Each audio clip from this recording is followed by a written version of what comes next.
উদ্যোক্তা ফ্রড, ওনার নামটা হচ্ছে রোজা।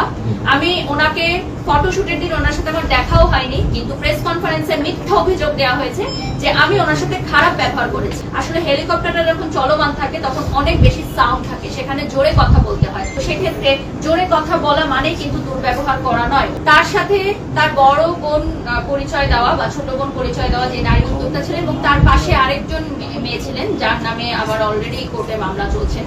তো এই তিনজন মিলে উদ্দেশ্য প্রণোদিত ভাবে আমার নামটি ব্যবহার করে আমাকে হেয় প্রতিপন্ন করার চেষ্টা করেছেন, এবং পরবর্তীতে সেই নারী উদ্যোক্তা লাইভে এসে অশালীন ভাষায় অঙ্গভঙ্গি করে, অকথ্য ভাষায় গালিগালাজ করে, মা হিসাবে আমার বডি শেমিং করেছেন। তাদের স্টাফরাও যুক্ত হয়ে বিভিন্ন অঙ্গভঙ্গি করে দেখানো হচ্ছে।